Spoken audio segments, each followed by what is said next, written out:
New Thought Media Network. We are a global broadcast network of positive music, media, and entertainment, inspiring humanity's evolution along the journey of enlightenment and creating a world of love, peace, empowerment, and prosperity for all. New Thought Media Network. Positively inspiring.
Good morning.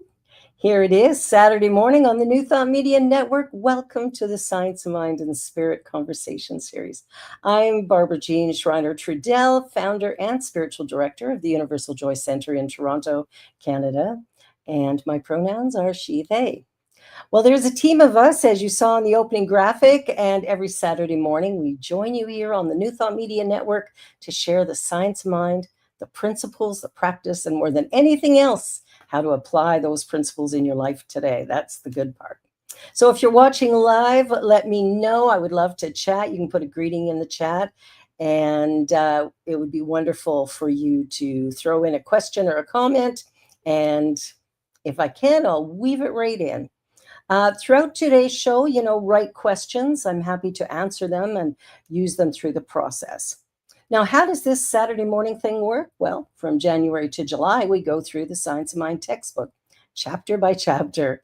And then in the last remaining months, we explore the articles and resources in the Science of Mind Library and Archives, which is available 24/7, and it helps us to go even deeper. We can read more of Ernest Holmes' writings and other resources related to the Science of Mind specifically. There's so much there that we refer to, and so all of it is of value. So consider joining sciencemindarchives.com. And our topic today comes from a little book that was written by the Reverend Dr. Ernest Holmes. Pardon me. And he has, he's written a lot of really good things. This one is new to me, and I decided just to use a portion of it. And so what I'm using today is from page 29, and it is about using spiritual power. We all have it. It's just whether or not we're using it consciously or not. And I think sometimes we forget that our words have power. So really important to pay attention and begin to use the power consciously. So let us begin. I'm just turning to the page. So using spiritual power, when we define spiritual power, we're talking about a dynamic quality of that invisible essence, the essence of life, intelligence, and law that we call God or first cause. Now, if you don't like the word God, you can use universe or spirit. So don't let that word get in the way of you experiencing the fullness of what this teaching offers. The conscious use of this power comes from the recognition that it actually exists, right? So we can sit back and we can pray and we can talk and we can go to church on Sunday and all kinds of great stuff. But if we don't believe that the power exists, not intellectually, we have to actually believe it. And when we actually believe it, we can begin to use it consciously. So the conscious use of this power comes from the recognition that it exists, and responds to us, that we can directly contact and definitely use it. That there is such an invisible essence of life is evident throughout all nature, the visible side of which but proclaims the invisible essence. Objective nature, our own bodies included, is a phenomena of the invisible cause, which we call spirit. So we live, move, and have our being in the universe, which makes perfect sense, correct? So we're in it, we're part of it, we're being it, we are definitely using it, and we're using it whether we know it or not. Like if I think, oh, I'm such an idiot, the universe goes, yes, because it's just going to respond to whatever I give it. I am incredible, fabulous, smart, intelligent, and the universe says yes. So we want to make sure that we remember the power of our words as we're using this spiritual power. Pardon me. So we are an incarnation of this invisible cause, not by choice, but rather by the law of life. And as we touch our own thought,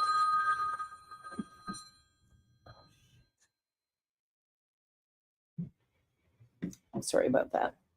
As we touch our own thought, we touch it. We reach God in that moment. So the power that we're using is not something outside of us. It's not something different than us. It's actually who we are. It is the essence of all that we think, say, and do. And as we use our own thought, we use it powerfully and positively and productively.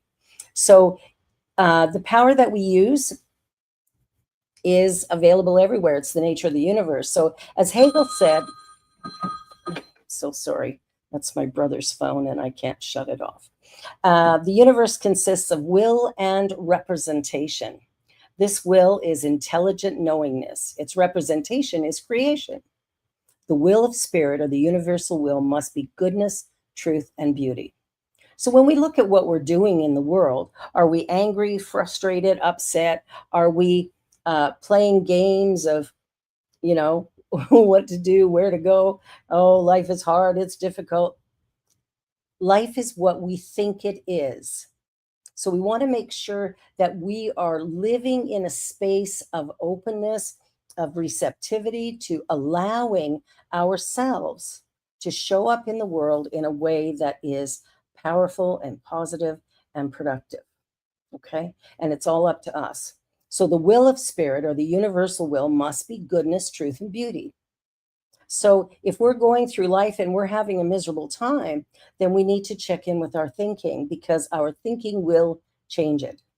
Not eventually, it will change it immediately. And we can do that ourselves. This will, as we imbibe its nature, we come into its harmony. The divine does not come to us bringing an olive branch of peace with which to allay our confusion. The divine knows no confusion. It persists in remaining true to its own nature. The will of spirit is peace. Only the finite is confused. Now, where do we find the finite? That's us. That's us. We're the ones who are putting rules on this power. We're the ones saying, oh, not today, maybe tomorrow, oh, maybe next year, oh, I'm not sure I'm ready. We're the ones who are holding back. Spirit never has. Never, ever, ever, ever has. It's right there, ready, willing, able to say yes. Not to some things, but to everything. To everything. And that's the piece you really want to anchor onto, the everything. Because if it's saying yes to everything, if I believe in poverty, it's saying yes to poverty. If I believe in, evil in the world, well, I'm sure I'm going to find it, or it's going to find me. We have a choice about what we think. Nobody's thinking our thoughts except us. Why is it that we choose to think negativity? Why do we choose to judge and criticize others?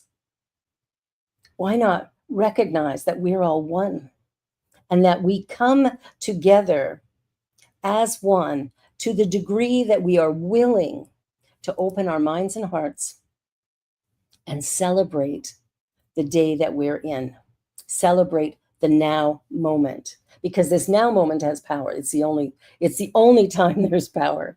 is now. Of course, the past doesn't exist, the future doesn't exist. So we really have to be present in the now moment, pay attention to the words that we're using. So as we enter the atmosphere of peace, our confusion vanishes. And it's not done through objective power nor by might, but through a realization and an embodiment of the presence which transcends confusion. The spiritual presence in the universe is real and dynamic. Our consciousness is so at one with the universal law of cause and effect that when we know confusion, we become confused. When we know peace, we become peaceful. So what are you choosing? We can choose frustration, upset. We can choose anything because the universe is just going to respond. And this is the part that we've forgotten. Like, we'll do affirmations. I am rich, I am rich, I am rich. And then a bill comes in and we hide it in a drawer. Does that sound like rich? It sounds like fear. I don't have enough. But if the source and substance of our existence is the universe itself, if it is a place of beauty, love, goodness, then there is a way to shift my belief about poverty, my belief about illness, my belief about whatever lack and limitation I've placed on it. And sometimes we don't know what those things are because they're buried in the subjective mind. So we want to allow that to come up. So as we're doing our treatment work and as we're really opening ourselves up to something bigger, we will get insights, we will get inspiration. And that's the stuff we want to pay attention to. Life never expresses by external impartation, but always by a process of inner awareness. The very breath we breathe is God. We are not evolved from that which is unlike spirit to that which is like spirit. We are evolved within spirit by, from, and of spirit. And the ignorance of the law of our own being, well, such ignorance continues and it produces bondage or suffering. And it is not as though there were a power of good on one side and evil on the other side. There is but one power, one ultimate power. This power is to each one whatever we believe it is. The divine exists to each one as a measure of our own belief. So what is it that you believe? What do you believe about your life? What do you believe about your journey? What do you believe about your neighbors, your spouse, your friends? I mean, what do you believe? And sometimes we're not clear about what that is, but one of the ways to discover it is to sit in meditation. And you know how the mind does its thing. It runs around. Notice where it runs. Notice what it's saying. What does it say when I get up in the morning and look in the mirror? Or, wow, thank you, God. Like, what is it that we're doing? How are we responding to that divine oneness? And do we actually believe it? Now, the question arises whether any limit can be placed upon the possibility of the conscious use of spiritual power. Theoretically, it would seem impossible to place such limit. The only intention would be that of belief and understanding. See, the spirit of itself in its original state must be ever present within us. It refuses to change through any process of time. It refuses to be divided. So consequently, the entire wholeness itself is immediately at the point of our perception. All of it. So we say that God is all powerful, God is all knowing, God is everywhere present. Well, what does that mean to you? If God is everywhere present, then God is where you are. And it's not sitting beside you, and it's not just sitting within you. It is the cells of your body, the activity of your life, the thoughts that you think, all of it, the breath that you breathe, all of it is God stuff. All of it. And the way we direct it is by our thinking. So what are you thinking about? Thinking about lunch? Thinking about breakfast? Thinking about dinner? Depends where you are in the world today. What is it that you're thinking about? What is it that has got your attention? Because whatever you're focusing on, that is what's going to expand. That's what's going to be attracted into your life. So the question would not be how far can principle allow itself to be used, but rather how greatly can we understand it?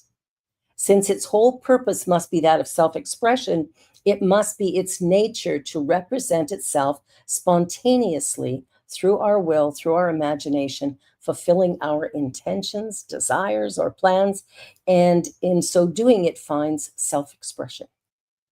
The only limitation being that we must approach it in its own nature. In such degree as we are in alignment with its nature, its power must be ours. Yeah.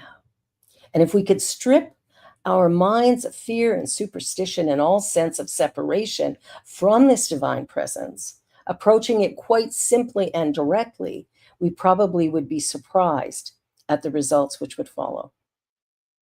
How can we approach this principle of our being other than directly through our own thought and through the great simplicity of thought? We as people, we like to complicate stuff. We want to take something as simple as what you believe will show up in your life to a place of, oh, well, let me see how I can maintain my procrastination. How can I maintain my little comfort zone here as I hide in the corner? How can I maintain those things and still be, I'm wealthy and healthy and wise? Like, how can I do that? What has to happen is there has to be a shift in consciousness, a shift in perception. We have to start looking at the world in a little bit different way, because if we don't, we'll continue to get what we've always got. What do they say the definition of insanity is? Doing the same thing over and over again, expecting a different result. If we're doing the same stuff over and over again, we're going to keep getting the same result, and it's going to ramp up. It's going to get a little more uncomfortable every time. So what could a spiritual mind treatment, which is the conscious use of spiritual power, be other than a direct statement of our desire and a simple acceptance of that desire? Since we are desiring, accepting, or rejecting at all times, whether we are conscious of the process or not, we are using this spiritual power at all times. At all times. Awake, asleep, the mind is always moving. So where is it going? What is it doing? What is it working on? How many times a day are you on Facebook or Instagram or TikTok or X? How many times a day do you sit down and watch the news? It's on a 24-hour cycle, so you could watch it just about any time. How much time are you spending there, and how do you feel when you're watching it? And then when it comes time to, do some things to make a difference in your life, what are you doing? Are you doing anything, or are you sitting back hoping to be rescued? I used to do that. Please come rescue me. Many people do that, whether they're looking for God to come and save them, or they're looking for a person to come into their life and improve it, or they're looking for some special job which will give them some sort of feeling of, wow, I'm successful, whatever it is, until we are willing to treat and move our feet. Yes, we have to be willing to step into a new idea. We can't continue doing all the old things and expect a new result. So what are you committed to? Are you committed to you, or are you committed to the people around you? And the people around you, they're committed to themselves most often. So again, we want to take a look at where are we putting our intention and our attention. And remember, whatever condition we impose upon this power causes it to appear to us through that condition. There was once a man in America who healed many thousands of people through prayer. This man believed that God wished him to go barefoot. Consequently, he wore no shoes. It was necessary for him to go barefoot in order to arrive at a certain conclusion in his mind. The infinite did not impose this condition upon him. Could he have believed that God desired him to wear satin slippers? His healing ability would have been the same. Whatever the spiritual power is, it works according to an exact law of its own nature. Okay? It operates upon its own nature. It doesn't waver. One of the accusations placed against Jesus was that he ate with publicans and sinners, that he allowed an evil woman to anoint his feet with rare ointment. How could such a man be holy? Yet he exercised a spiritual power transcendent of objective limitations and proclaimed that it was through his belief that he did this. So anybody who was raised within, Christianity, and you were told at some point in time, it is done unto you as you believe. Yeah. So what do you believe? What do you believe about life? What do you believe about yourself? See, there's the big question. Sometimes we look around and we go, wow, my life is really good. I have a nice family. I have a nice home. I drive a nice car. I have a great job. What do I think about me? When I go into a room filled with strangers, do I put on a mask to appear okay or enough? Do I strive to belong in settings where I'm not even comfortable? How am I using this power? How am I using this power? See, it's all personal. You might sit back and go, well, why is that person so successful and I'm not? Check your thinking. Just observe what it is you believe. What do you believe about somebody who's wealthy? Do you think rich people are bad? Just check your thoughts. Check your belief system. And your belief system shows up often with emotion. Somebody touches a little part of you that's a bit sore and you go, don't talk about that in front of me. And we get all of a sudden all upset about things. So when we look at what our emotions are doing, they're telling us something, not about the other person who's speaking, but about ourselves. So let's pay attention to those. Today, we are seeking to make practical use of spiritual law as well as other laws. And in order to do this, we must maintain a spiritual freedom of the intellect. The mind should be free from dogmatic theological bondage, and we should come to believe that we can approach the spirit both consciously and directly. So whatever spiritual power is, it must operate through our minds, and it must do so according to our belief that it can do so. We should not waste any time trying to discover what spiritual law is, since no one knows, nor does anyone know what any law is, only what it does. So we do know this, however, that in using spiritual law, the one having the greatest faith obtains the best results. Any method of procedure that conducts the mind to this place of faith is good. If the mind finds itself already there, then no method is necessary. If we really believed that we are surrounded by a spiritual presence which responds to our word, that when we speak our word into it, our word tends to take form and objectify, then we should have the essence of the whole matter. Wow, how cool is that? What I think about, I bring about. The thing is, we hear this stuff all over the place, right? We hear it, different speakers will talk about these things in a similar manner. There's many, professionals out there who are talking about whether they're doing a podcast or whatever, and they're talking about these ideas, and they might be talking about them in slightly different terms, like the law of attraction or whatever. But what they're talking about is this spiritual law that is everywhere present equally. You got that right? Everywhere present equally. So no one on earth has more power than you. They may be using it differently, but they don't have more power than you. You are powerful. Yes, yes, yes, you are.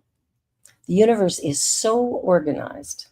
is of such a nature that we reach this straight affirmative factor in such degree as we sense the supremacy of good, the necessity of good, overcoming all evil, the availability of good. The universal mind is centered in itself, knows nothing outside itself, and nothing different from itself. It knows no separation. In such degree as we are conscious of this unity of good, we are conscious of that truth which makes us free. Spiritual power is latent within us, but unless consciously used, appears to have no existence. And it's through our minds that we till the mental soil, cultivate and imbibe the spirit, seize the affirmation of spiritual power, and march with a surer tread. Ernest Holmes, just a word master for sure.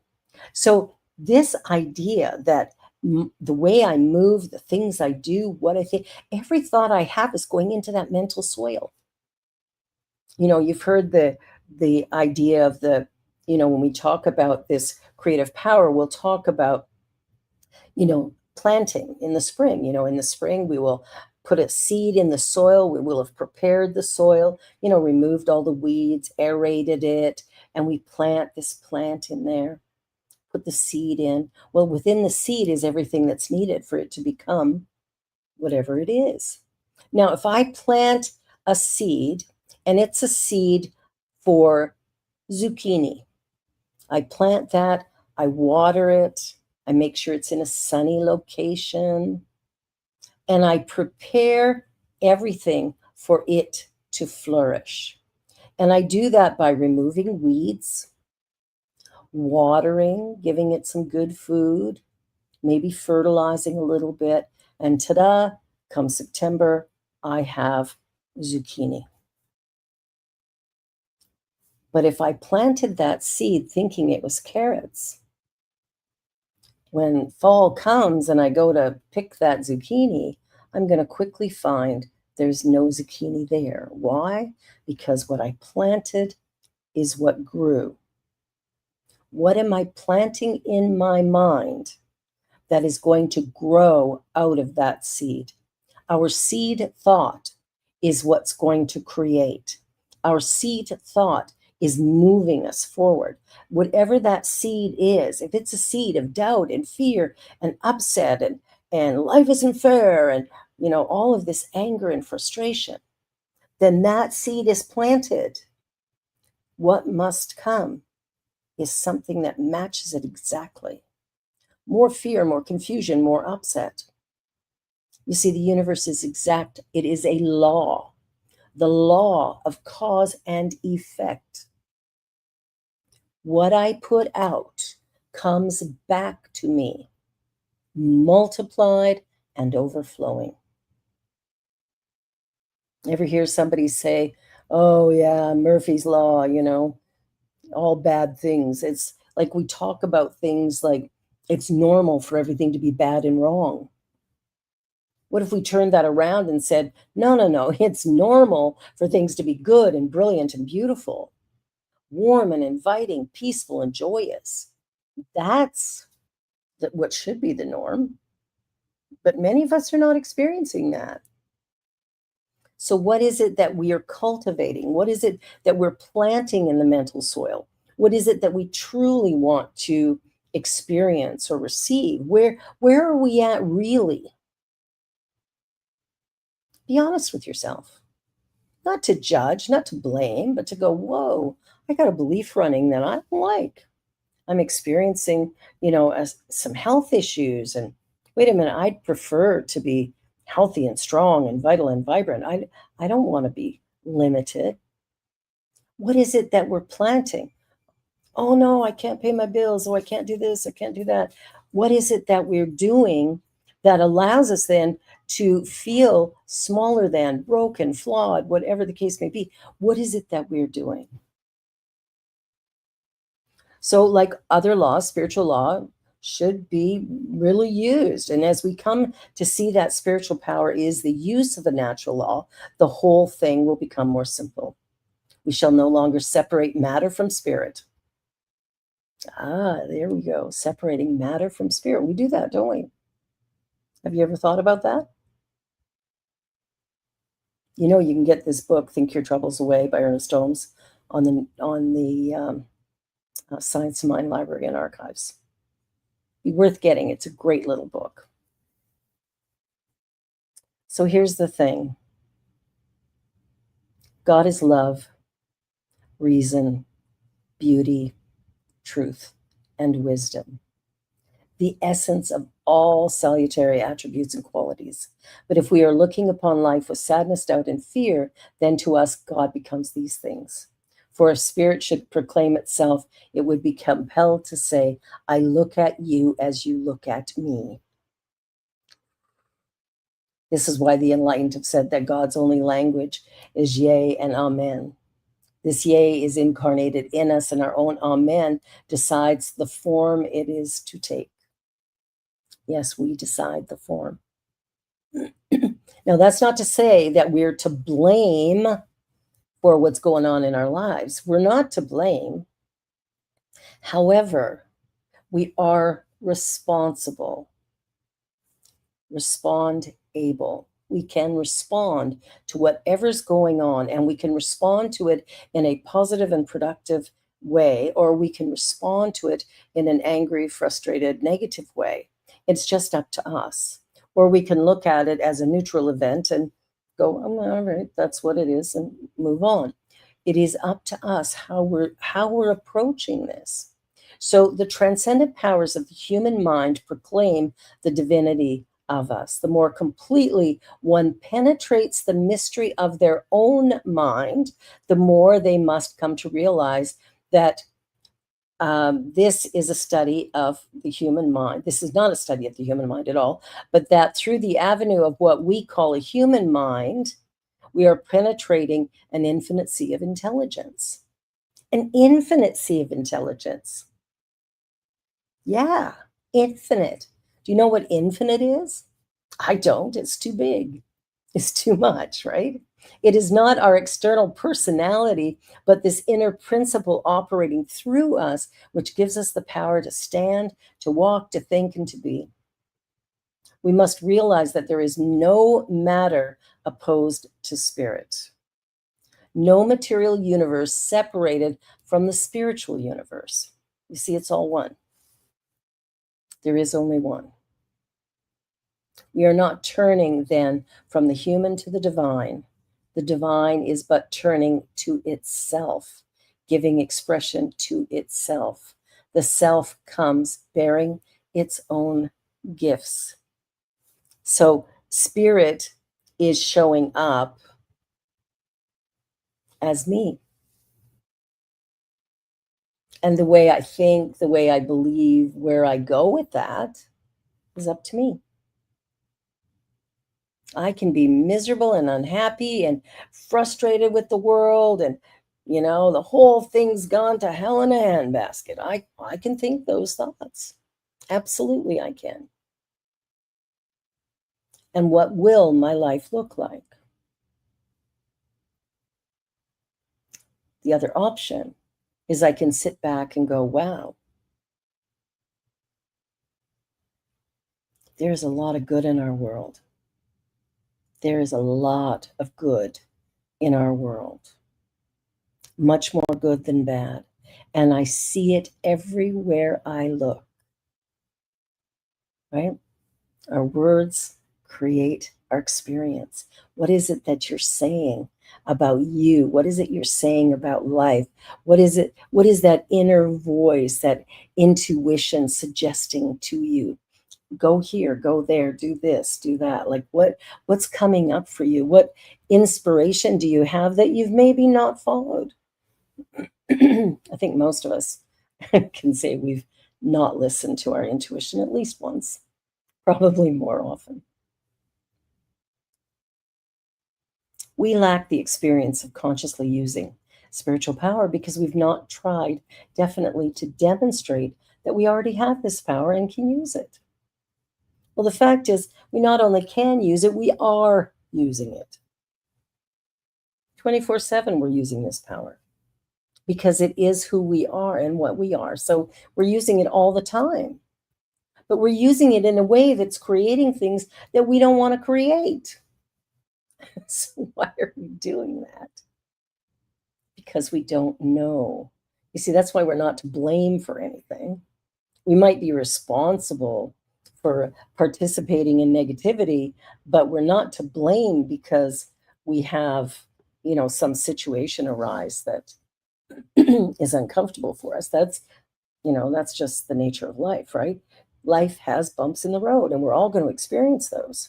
It's not good or bad or right or wrong. It simply is. But if we can navigate those things using this divine power creatively and consciously, we can begin to move through those experiences with a greater sense of ease.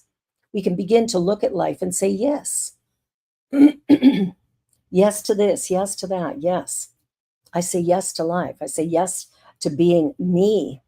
See, that's the other challenge that we have is we look around us and we see somebody who seems to be doing better or looks better or walks better or, I don't know, does something better than I do. And we look at that person and go, oh, God, I wish I was like that. No, no, no. Don't wish that. You don't know who they are. You don't know their life. You don't know that inside journey. You have no idea what you might be setting yourself up for. The truth is, each and every one of us came into this life, into this world, perfect, whole, and complete. Each and every one of us shows up here as a divine idea. The way we are created is the right way for us, not necessarily anybody else, but it's right for me. And if it's right for me and I live from that rightness, I am now modeling a behavior that begins to transform my life, but also impacts the people around me who begin to see that something has changed. There's something different. What's happened? And we can look at that and we can go, wow, is she ever lucky? Or we can look at it and go, what did you do? How'd you do that? And we just might learn something new. The journey that we're on is personal. Each one of us has this power, and we can consciously use it. And we must prove to ourselves that the power of our own word, spoken in harmony with the great cause, is the law unto the thing whereunto it is spoken. When a majority realize this, the thought of the world will be revolutionized, and its objective transformation will produce a greater freedom for all. Yeah. How marvelous would that be? Imagine a peaceful world. Imagine being able to, as a woman, go out at night and wander the streets, enjoying the night air and the sounds of the little critters at night, the frogs and the crickets, and just feeling the energy of that nighttime experience without having to think about, who might be hiding in the bush. It would be wonderful as a woman or as a man to be able to feel a deep sense of freedom. And that comes with acknowledging this power that we have. We neither fast nor feast to arrive at spiritual power. Spirit is already in the loaf of bread. We are not spiritual because we refuse to eat it. Spirit is already occupying all space. The loaf of bread adds nothing to it. The apparent power from fasting is not in abstaining from food, but rather in the fact that the hunger for an idea is greater than the hunger for food. Some have fasted and obtained. Some have feasted and obtained. Both were right. Some have prayed without ceasing. Some have not prayed, but have contemplated the inner presence. None of these methods changes the eternal verities of our being. But if any one of these methods causes the mind to more greatly believe and to more completely receive, the method is right for the one using it, no matter what name it may go by. So we don't worry about, what this religion does or that religion does. We don't worry about any of those things, because what we know is that if anyone is using this spiritual power, it doesn't matter what their fundamental beliefs are. If they're using this power and they're using it in a way that is constructive for humanity, it will prove to be successful and beautiful and loving. The Spirit knows itself and knows us as itself. And it's only as we know it that we know ourselves. And it's only as we embody this knowledge that we have real spiritual power.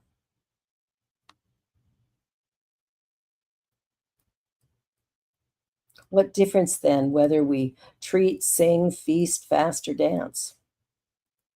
Only let us be sure that we arrive at our destination. And what is this destination?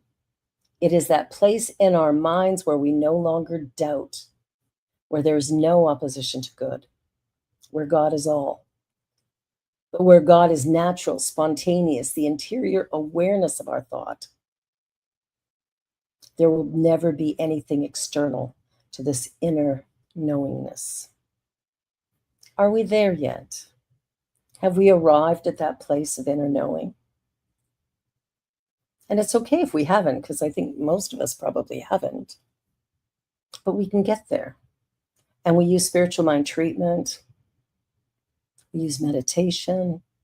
We might use journaling to help us uncover a block.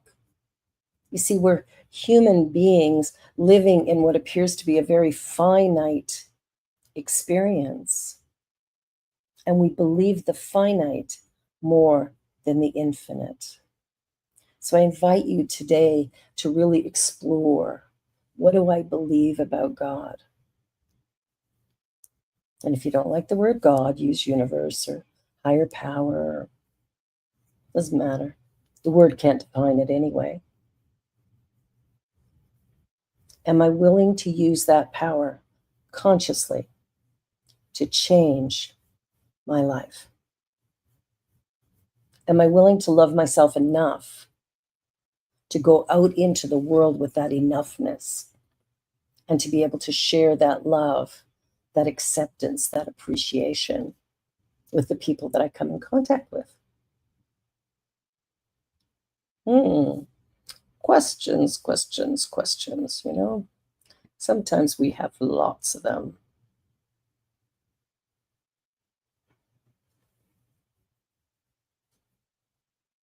It's great to see you here, Mohsin.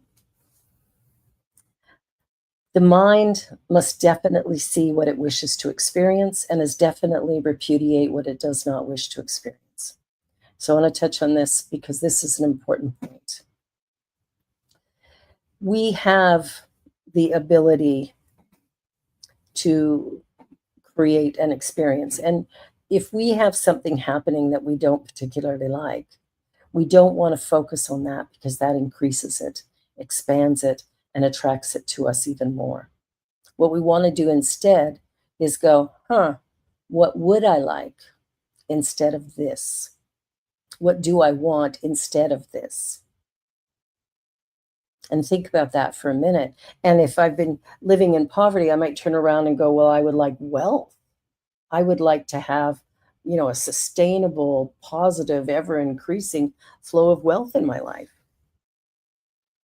I'm not going to treat about poverty. I don't want to create more of that. I want to use the power to demonstrate something new. So I have to be clear about what that newness is. Demonstration will be as perfect as is the subjective embodiment of thought. If we realize that form is spirit in manifestation, that the father of any specific form is a subjective idea, and that we can consciously create, then we shall have a correct method for effective practice. The one wishing to make direct and conscious use of spiritual law should first believe in spiritual power and in the creativeness of their own thought. Then we should compel our minds to act as though this belief were true. And when the subjective state of our thought, which is the inner mind, completely accepts an idea that is in line with the nature of reality, then we shall demonstrate that idea in our experience. Ta-da! So I'll share an example in my life. When I first had a spiritual realization of God, a few days later, I was a heavy smoker at the time, 4 packages a day. And when I had this realization that God is everywhere, God is love, I woke up one morning and thought, whoa, this is the temple of God, and I don't have the right to kill it. Okay. I butted out that last cigarette. I've never smoked since. It's been 40 years. And I've never had a craving. When our mind is clear, the demonstration is clear. How does that sound to you? Does that sound good? Does that sound like something you could work with, live with, be with? Like, you know, does that sound like something you want to create from or expand to? Well, come and join us every Saturday morning, because there's always somebody here talking about something beautiful. So our time is up. I hope you'll come again next Saturday, and throughout the week, check out all the programming on the New Thought Media Network, because it really does serve your well-being. And consider making a donation, ntmedia.org, and click donate, and consider a recurring donation. The programming here does rely on your generosity. That's how we keep these programs running. Those of us who are doing shows are volunteers, and we do this out of the love of our heart and the love of this teaching and the love of the New Thought Media Network. So I invite you to like, share, and subscribe, and just to know that you truly are a divine and precious being filled with love and light. So as we relax into this moment and move forward, just know that you are loved and appreciated, and that God is with you now, forever, and always. And thank you for watching. I'm Reverend Barbara Jean from Toronto, Canada, and I am so grateful to have been here with you today. Have a lovely weekend. Please help us say thank you to our organizational sponsors, including the Hefferland Foundation, Affiliated New Thought Network, International New Thought Alliance, Science of Mind Archives and Library Foundation, Center for Spiritual Living Denver, Center for Spiritual Living Midtown, New Thought Philadelphia, Planned Happiness Institute, Summit Center for Spiritual Living, One Heart Retreats, Center for Spiritual Living on the Lake, Unity Kitchener, Unity Spiritual Center Ottawa, Om Center for Spiritual Living, Satya Center, Begin Within Ministries, Center for Spiritual Living North Jersey, Unity of Savannah, and the Center for Spiritual Living Seattle, as well as all of our individual donors. Thank you for being part of the New Thought Media Network. Please like, share, and subscribe. New Thought Media Network, positively inspiring.